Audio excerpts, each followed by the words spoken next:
Chemistry एक ऐसा subject है जिसने ऑलमोस्ट सभी बच्चों का दिमाग खराब कर रखा है। ऑर्गेनिक केमिस्ट्री नाइटमेयर है। इनऑर्गेनिक केमिस्ट्री एकदम बोरिंग और रट्टा लगाने वाली है। और फिजिकल केमिस्ट्री, उससे तो न्यूमेरिकल्स का ट्रॉमा ही नहीं खत्म होता। एक रिएक्शन समझे, उसके बाद दूसरी रिएक्शन अलग तरीके से हो रही है। ये सब मेरे साथ भी होता था। उसके बाद फिर मैंने अपनी केमिस्ट्री को पढ़ने का तरीका चेंज किया। ऑर्गेनिक, इनऑर्गेनिक और फिजिकल केमिस्ट्री को कैसे पढ़ते हैं उन सब के बारे में पता करा। और ये चीजें अगर मुझे पहले पता चल जाती तो मेरे 89 मार्क्स की जगह 100 आउट ऑफ 100 ही आ रहे होते। और वही सीक्रेट प्लान मैं तुम्हें इस वीडियो में बताने वाला हूँ। So hi everyone, this is Mukul Bhardwaj और आज की वीडियो में हम बात कर रहे होंगे how to study chemistry from zero to hero. तो देखो, सबसे पहले मैं तुम्हें 4 रीजंस बताऊंगा जिस वजह से तुम्हें केमिस्ट्री हार्ड लगती है। उसके बाद मैं तुम्हें मास्टर प्लान बताऊंगा जिससे तुम अपनी केमिस्ट्री के गॉड प्लेयर बन जाओगे। तो स्टार्टिंग करते हैं रीजन नंबर 1 से। ऑर्गेनिक केमिस्ट्री दी नाइटमेयर, जहाँ पे बच्चों को रिएक्शन समझ ही नहीं आ रही। जहाँ पे वो एक रिएक्शन को समझ जाते हैं तो दूसरी रिएक्शन का मैकेनिज्म अलग होता है ना तुम्हारे साथ भी ऐसा? कमेंट करके बताओ। अब ऑर्गेनिक केमिस्ट्री में कितना भी पढ़ लो, कुछ ना कुछ एग्जाम में भूल ही जाते हैं। कितना भी पढ़ लो, बस कंफ्यूजन ही कंफ्यूजन होती है। तो इसको समझने के लिए मास्टर प्लान है ना, वो अभी आगे बताऊंगा। बट इसके बाद आता है तुम्हारा इनऑर्गेनिक केमिस्ट्री, जो कि पूरी बोरिंग और रट्टाफिकेशन वाली होती है। यहाँ कोई लॉजिक काम नहीं करता, सीधे रट्टा मारो और मार्क्स लेकर आओ। और यही सेम चीजें मेरे जैसे और तुम्हारे जैसे स्टूडेंट को बहुत बेकार लगती है, बिकॉज यहाँ रियल लाइफ से रिलेटेड कोई चीजें हम सीख ही नहीं रहे। बट ये भी हमारी गलत फहमी है। कैसे इसको दूर करना है वो भी मैं तुम्हें अपनी मास्टर प्लान में बताऊंगा। देन इसके बाद आता है रीजन नंबर 3,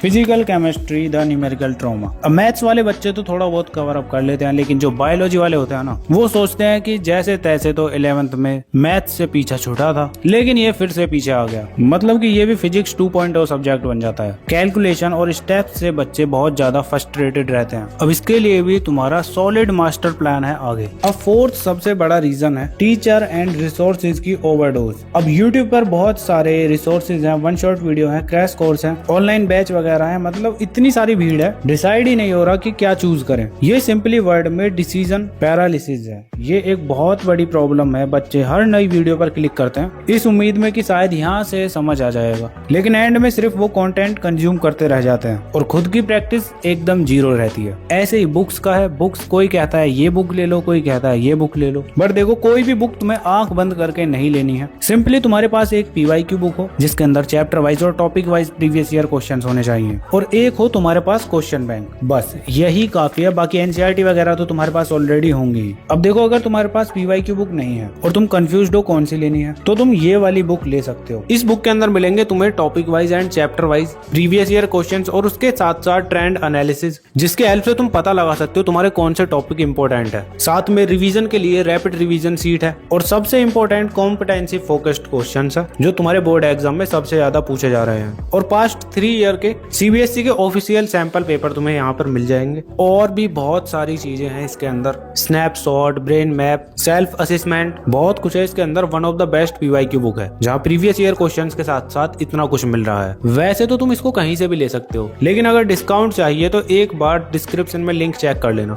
ये बुक तुम्हें सभी सब्जेक्ट के लिए मिल जाएगी। तो देखो, कोई भी कंफ्यूजन मत रखो, अपने रिसोर्सेज को एकदम सिंपल रखो। जो मैंने बताया है इतना तुम्हारे लिए काफी है। अब स्टार्ट होता है तुम्हारा इस वीडियो का सबसे important part, the master plan, जहाँ सबसे पहले ऑर्गेनिक केमिस्ट्री को कैसे स्ट्रॉन्ग करना है वो बताऊंगा। देन उसके बाद इनऑर्गेनिक केमिस्ट्री एंड फिर फिजिकल केमिस्ट्री। अब देखो, तुम्हें ऑर्गेनिक केमिस्ट्री में फुल मार्क्स स्कोर करना है तो उसके लिए तुम्हें अपने इन 4 स्टेप्स को फॉलो करना है। स्टेप नंबर 1 है don't see reaction, focus on mechanism. अब मेजॉरिटी बच्चे रिएक्शन का रट्टा मारते रहते हैं, जो कि मैं भी अपने टाइम पर यही करता था। बट उसके बाद मैंने चीजों को चेंज किया। मैंने मैकेनिज्म पर फोकस किया, जहाँ पे मैं इलेक्ट्रॉन फ्लो देखता था। ऑर्गेनिक केमिस्ट्री में सारी लड़ाई इलेक्ट्रॉन डेंसिटी की है। जब भी तुम्हें कोई रिएक्शन दिखे ना, उसमें 3 सवाल खुद से पूछो। न्यूक्लियोफाइल कौन है, मतलब किसके पास एक्स्ट्रा इलेक्ट्रॉन्स हैं। सेकंड, इलेक्ट्रोफाइल कौन है, मतलब कि किससे इलेक्ट्रॉन्स चाहिए। थर्ड, बॉन्ड कहाँ से टूट रहा है, कहाँ से बन रहा है। एक बार तुम्हारा वाई क्लियर हो गया ना, तो तुम इजीली किसी भी रिएक्शन को कंप्लीट कर लोगे। बट भैया, ये चीजें तो हमें समझ ही नहीं आती। तो इसके लिए सेकंड स्टेप है GOC is equal to god, because general organic inorganic chemistry ही तुम्हारा पूरी ऑर्गेनिक केमिस्ट्री की नींव है। अगर 11th में हो तो पूरा चैप्टर पढ़ना, ठीक है। अगर क्लास 12th में हो तो तुम्हें अपने इन टॉपिक्स को मास्टर करना है। फर्स्ट है तुम्हारा inductive effect, second resonance, third hyper conjugation and fourth stability of intermediates, जहाँ पे तुम्हें कार्बोकैटायन और कार्बो एनायन को अच्छे से समझना है। जैसे ही ये टॉपिक्स तुम्हारे क्लियर हो जाते हैं वैसे ही ऑर्गेनिक केमिस्ट्री की 70% प्रॉब्लम तुम्हारी दूर हो चुकी है। अब थर्ड एंड फोर्थ स्टेप तुम्हारे मार्क्स को इंक्रीज करेंगे, जिसमें थर्ड स्टेप है तुम्हारा flow chart technique. Because organic chemistry का सिलेबस इतना बड़ा है कि बीच में एकदम खिचड़ी पक जाती है, तो सिंपली तुम्हें हर चैप्टर का एक रोड मैप बनाना है। एग्जाम्पल तुम अपनी स्क्रीन पर देख सकते हो, इस टाइप के तुम्हें फ्लो चार्ट्स बनाने हैं, बिकॉज इसकी हेल्प से तुम्हारा काम ईजी हो जाएगा। अब इसके बाद फोर्थ स्टेप है practice with reasoning not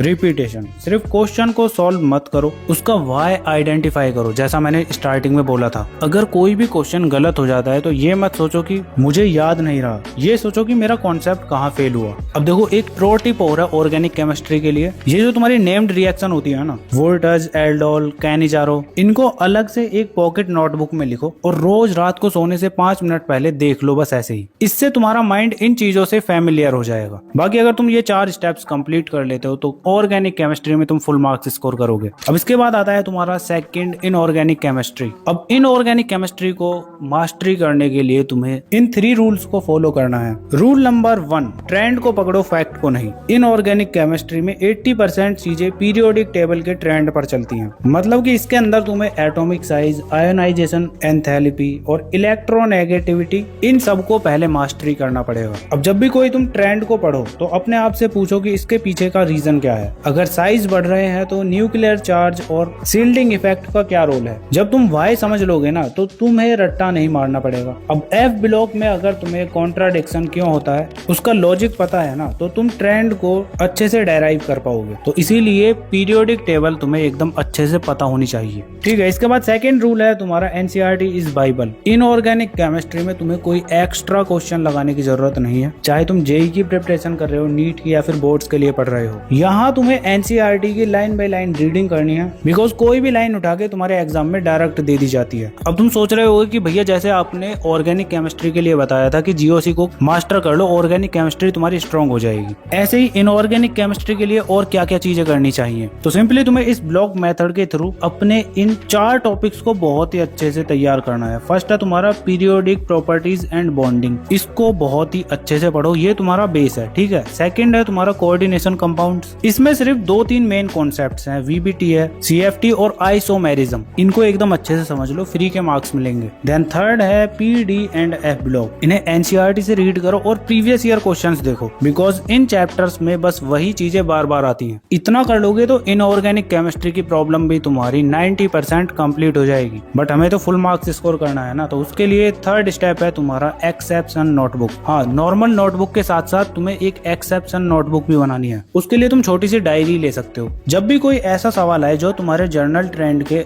against है तो उस चीज को उस छोटी सी डायरी में लिख लो, क्योंकि एग्जाम में वही एक्सेप्शंस ज्यादातर पूछे जाते हैं और ये एक हैक है जो तुम्हें पता चल चुका है। अब तुम्हारे पास 20 से 30 मेन एक्सेप्शंस होंगे, इससे तुम्हारा डर खत्म, और ये चीज तुम्हें पहले किसी ने नहीं बताई होगी। बस इतना काफी है इनऑर्गेनिक केमिस्ट्री में फुल मार्क्स स्कोर करने के लिए। अब आता है तुम्हारा फिजिकल केमिस्ट्री। इसका सिंपल सा मतलब है फिजिक्स विद केमिकल्स। यहाँ भी तुम्हें 4 रूल्स को फॉलो करना है, जहाँ फर्स्ट वन है तुम्हारा कॉन्सेप्ट फर्स्ट फॉर्मूला लेटर। बहुत सारे बच्चे फॉर्मूला नोटबुक बना लेते हैं, बस फॉर्मूला रटते रहते हैं, और यही सबसे बड़ी प्रॉब्लम है कि उन्हें फिजिकल केमिस्ट्री समझ नहीं आती। बिकॉज फॉर्मूला सिर्फ एक टूल है, पहले समझो कि फिनोमेना क्या है। जब तुम कॉन्सेप्ट समझ जाओगे ना तो फॉर्मूला अपने आप याद हो जाएगा। इसके बाद सेकंड रूल है ब्रेक योर मैथ्स एंजाइटी, क्योंकि फिजिकल केमिस्ट्री में जब भी बच्चे logarithm, natural login, anti logs और बेसिक कैलकुलस को पढ़ते हैं ना तो दिमाग और ज्यादा खराब होता है। तो सिंपली तुम्हें करना क्या है कि एक दिन निकालो जिसके अंदर तुम्हें बस मैथ्स के बेसिक्स को क्लियर करना है, जहाँ तुम्हें बेसिक कैलकुलस पढ़ना है, डिफरेंशिएशन और इंटीग्रेशन। पूरा डिटेल में पढ़ने की जरूरत नहीं है, एकदम बेसिक पढ़ लो इनका। देन उसके बाद तुम लॉगरिथम, नेचुरल लॉग और एंटी लॉग्स, इनको भी अच्छे से समझो। जैसे ही तुम इन चीजों को समझ जाते हो तो मैथ्स का डर तुम्हारा एकदम खत्म हो जाएगा। बट मार्क्स इंप्रूव करने के लिए रूल नंबर 3 और 4 है। थर्ड रूल है द न्यूमेरिकल रिचुअल, जहाँ तुम्हें रोजाना 5 से 10 न्यूमेरिकल सॉल्व करने हैं। जहाँ सॉल्व करने का तुम्हारा तरीका ये रहेगा, सबसे पहले आता है तुम्हारा गिवन, जो डेटा दिया है सबसे पहले उसको साइड में लिखो। उसके बाद आता है तुम्हारा टू फाइंड, क्या निकालना है वो पता करो, मतलब लिख दो।